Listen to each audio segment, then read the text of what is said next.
Oh, how's it going, everybody? So, I'm back for another edition of All In. In this little series, in case this is the first one you ever saw, I'll pick a band and I'll listen to every single original studio album, back to back to back to back. And so, really what I'll do is I'll listen to everything, I'll give my thoughts afterwards. The band in question must have at least 5 or more original studio albums, although it can include cover albums. And I'll also do, like, compilations and B-sides, but no acoustic tracks or live tracks, unless, of course, the tracks themselves were originally released in that form.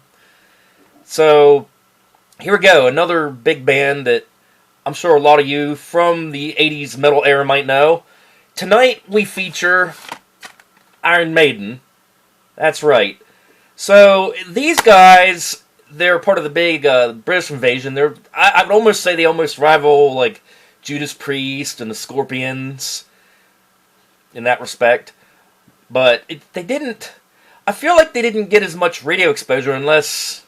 You know, me being born in 1980, that's kind of when they made it big with their first album.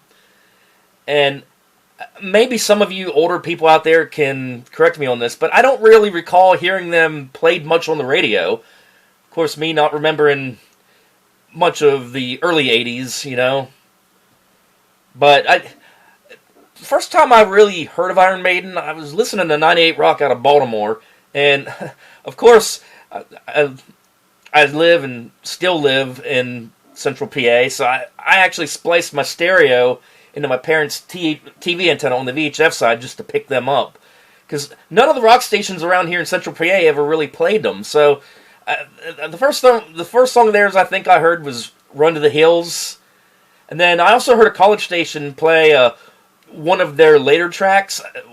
When I mean later, I'm talking like 90s tracks, whenever they got their third vocalist.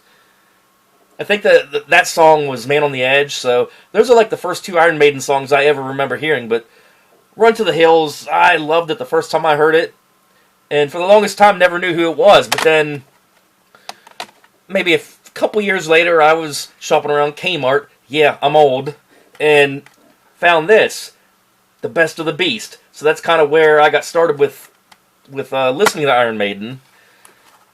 And I guess from then on, I bought a few of their, maybe like, I think I have like 4 of their albums on CD. And then I got this compilation, which has a cracked case, The Essential Iron Maiden, which it has the best of Iron Maiden, plus a few, maybe like a couple live tracks and a few good underground tracks. But it's a good compilation too if you want to start off on Iron Maiden, kind of, you know, not get your feet wet, but get your ears wet, like, Wet Willie, I don't know, dumb joke. But, so anyhow, so Iron Maiden, they released their first album in 1980, and what was it? I think they have, I should be more prepared for this. 1, 2, yeah, hold on.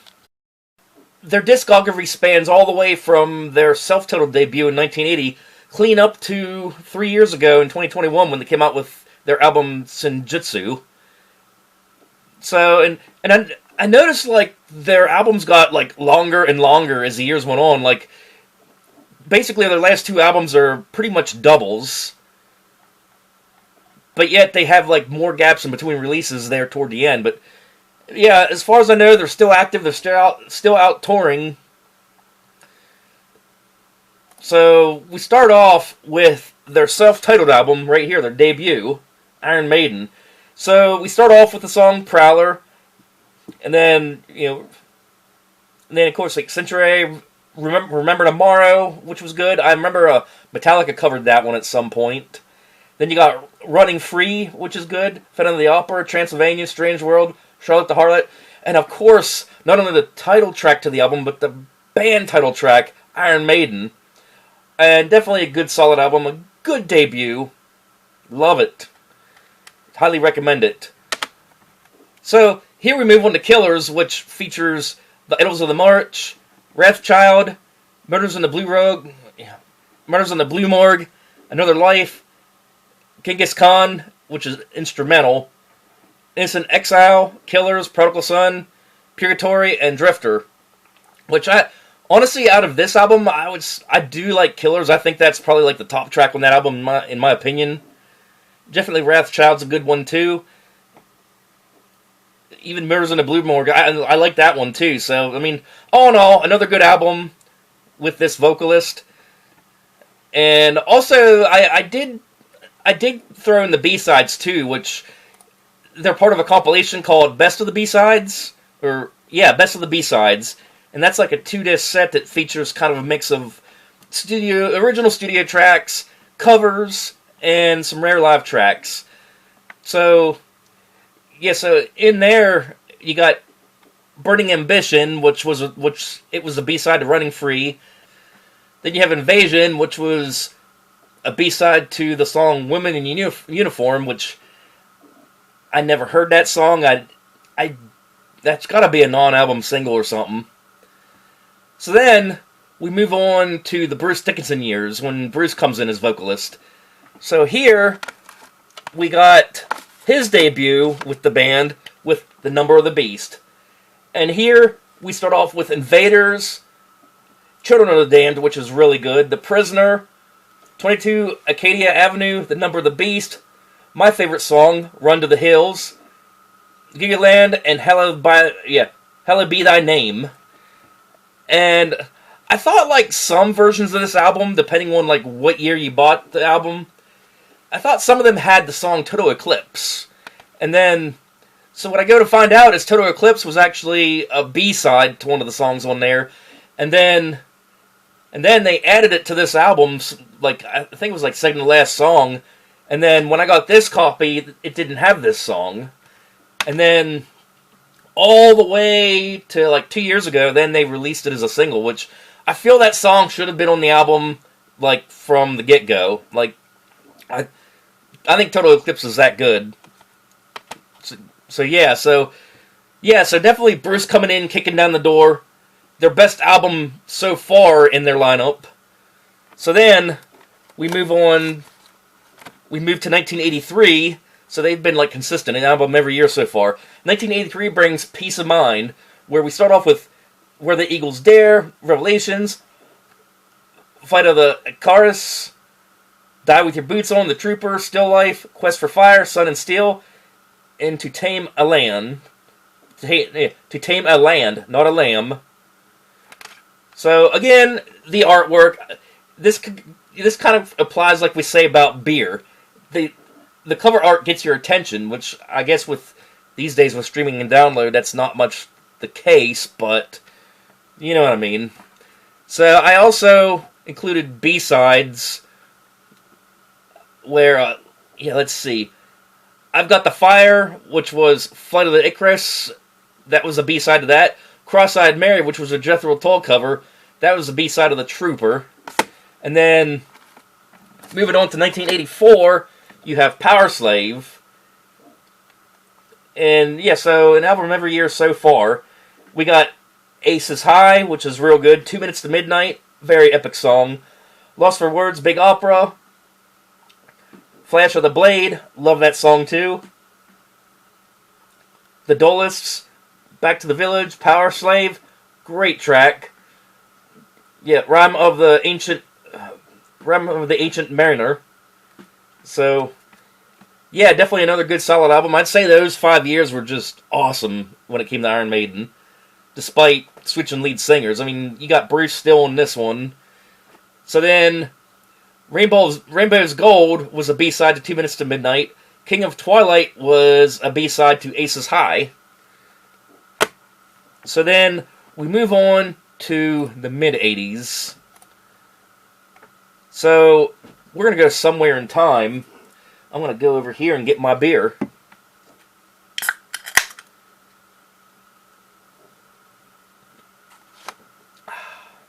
Yep, it's Oktoberfest season right now as I tape this.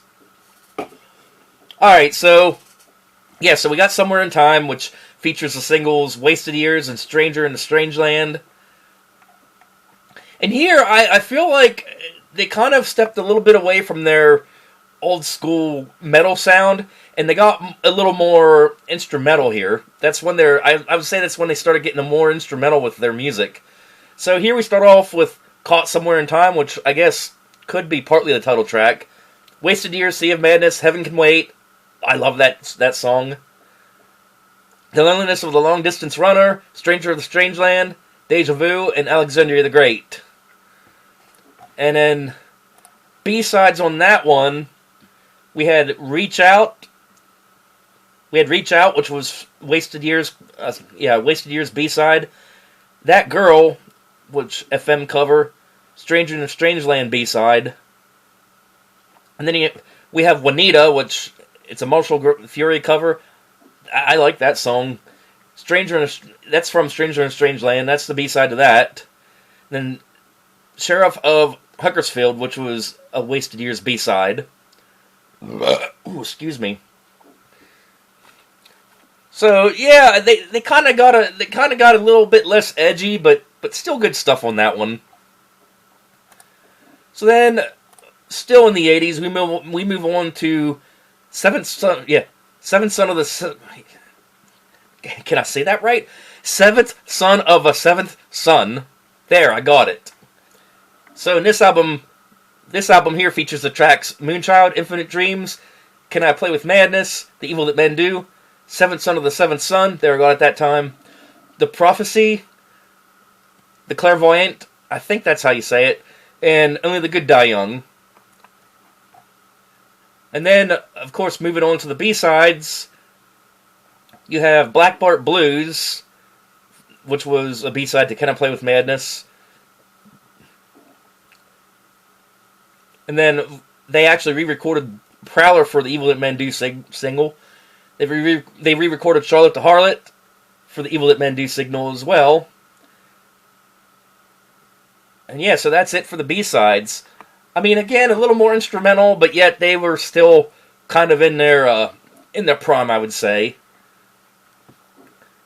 So then we move on to 1990 for No Prayer for the Dying.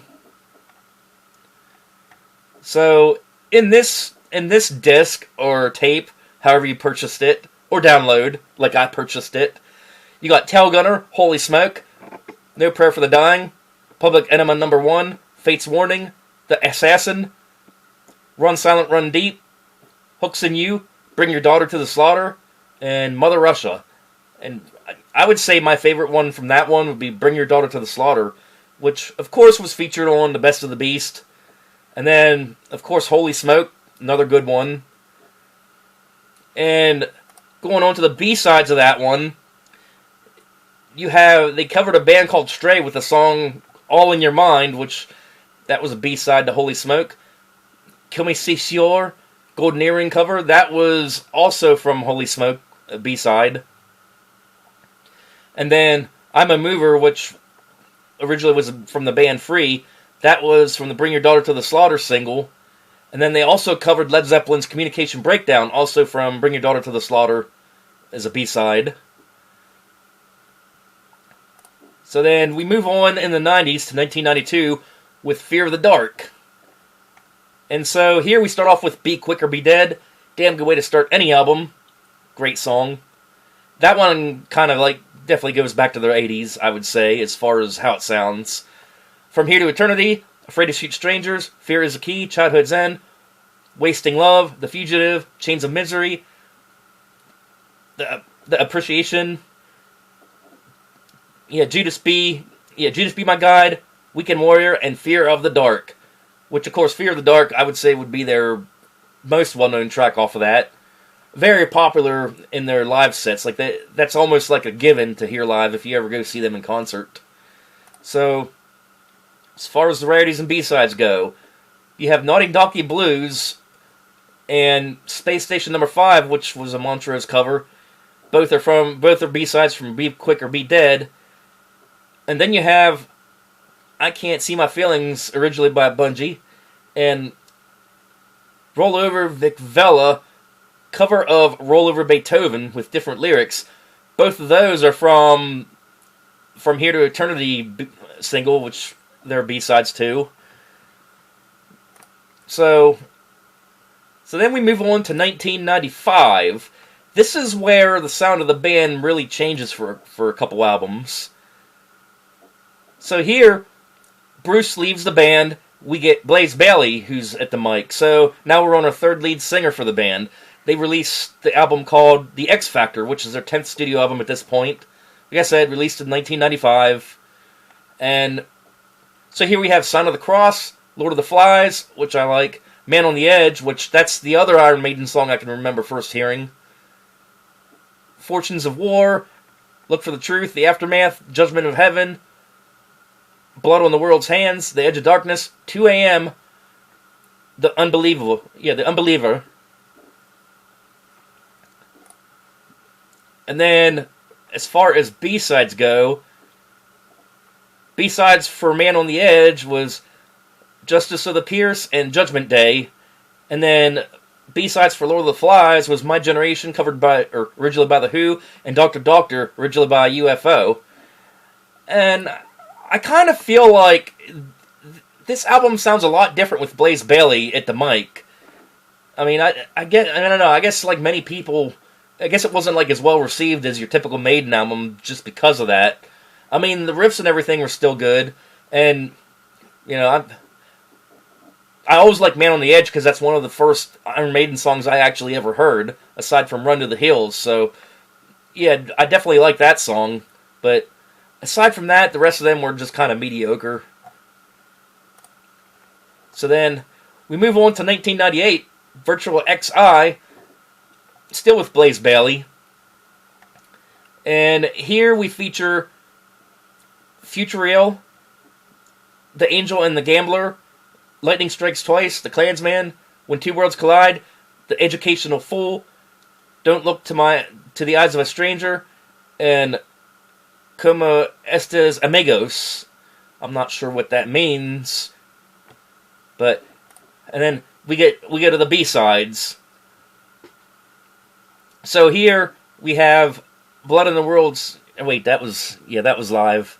Yeah, I didn't count live tracks in this edition, so really any B-sides on this was just like live material of like so they did Blood in the World's Hearts live, and then they did the Aftermath live for that album. So, Futureal, I would say, was probably their best song off this album. The rest, meh. I almost feel like they could have merged like half of this album and half the last album together, and they would have done a little better with it, but I don't know.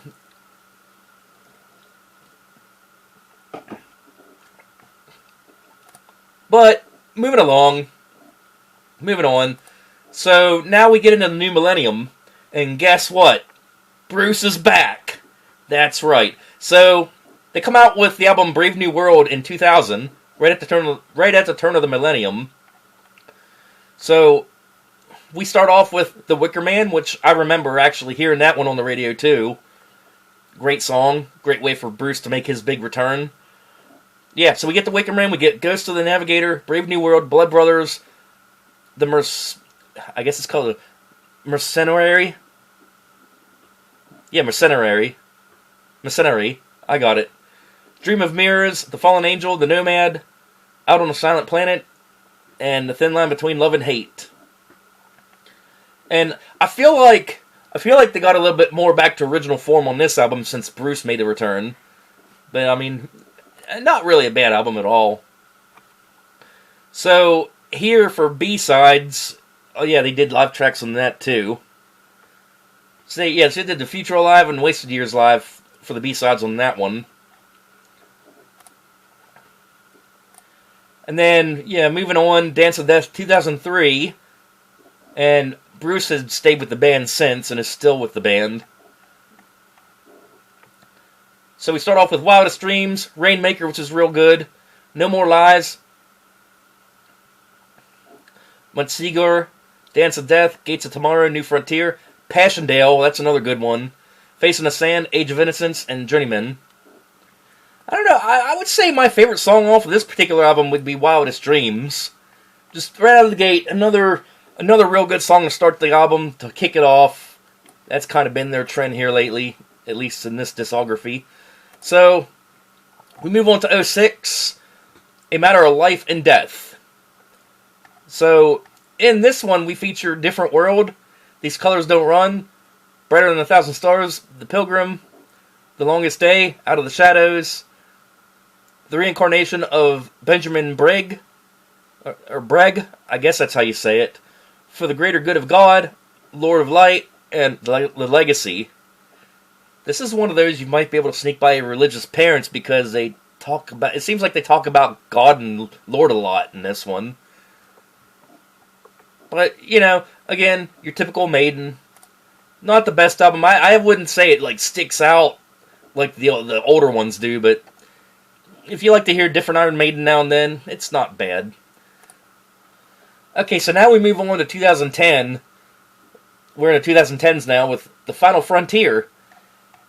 And here we start off with Satellite 15, The Final Frontier, El Dorado, Mother of Mercy, Coming Home, The Alchemist, Issel of Avalon, Starblind, The Talesman, The Man Who Would Be King, and The Wild Wind Blows. And here we're starting to see album lengths of almost like 75, 80 minutes. Which, I mean, you know, not much to say about that one. I mean, it is your typical Iron Maiden. Then we move on to The Book of Souls in 2015. This is our second to last album. Of course, they made this one a double. And so here we have If Eternity Should Fail, Speed of Light, The Great Unknown, The Red and the Black, When the River Runs Deep, The Book of Souls, and then on to the second disc, Death of Glory, Shadows of the Valley, Tears of a Clown, and no, that's not a remake of an oldie either. That's an original. The Man of Sorrows and Empire of the Clouds. And this album here, disc 1 comes in at almost 50 minutes. Disc 2 at 42 minutes. So, yeah, it's over a 90-minute long album. I noticed, in recent years, they make longer albums, but yet they take longer to release them, too. So it's almost like they're doing, double, I guess.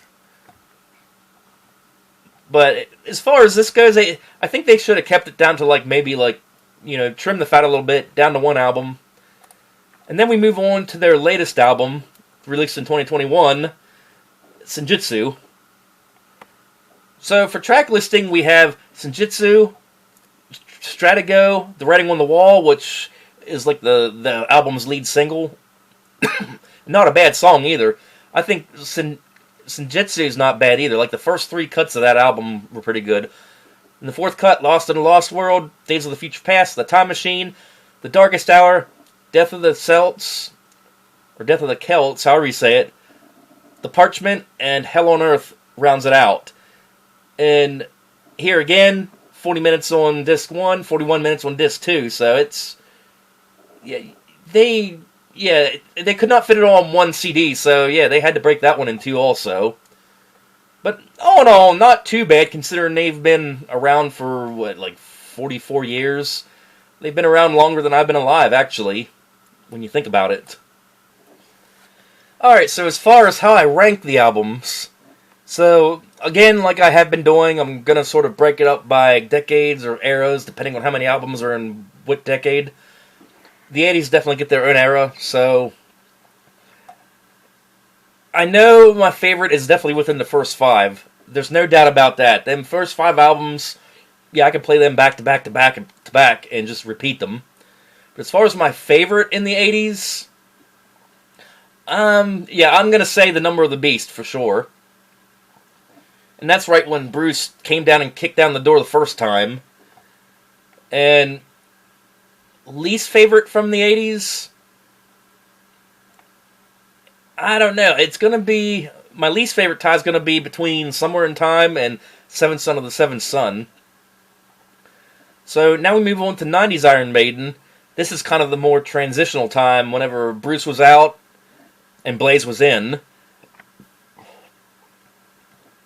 So as far as least favorite goes, I would say Virtual XI. And I would say my favorite in that decade would have to be Fear of the Dark. So then we move on, let's see, 2000's Iron Maiden. We're going to break that down to 3 albums there. So yeah, we'll say 2000's Iron Maiden. So I would say Brave New World would have to be my favorite from that decade. Least favorite, A Matter of Life or Death. And then getting to the final era, we'll just say 2010s and 20s. So here you have The Final Frontier, Book of Souls, Insujutsu, and I would say their latest one, Sujitsu, I like that one better than the two before it. So I'm going to say that's my favorite of the latest era. Of my least favorite of this era, The Book of Souls. I don't know, they just ran a little long on that one. And then, of course, like I said earlier, my favorite song of theirs of all time, Run to the Hills, easily. Total Eclipse, very close second. But yeah, I hope you enjoyed my take on the whole discography of Iron Maiden. And yeah, I got a lot more of these in store coming up, so which band is next after this? I'll give you a hint. We're going to go down under. We'll see ya.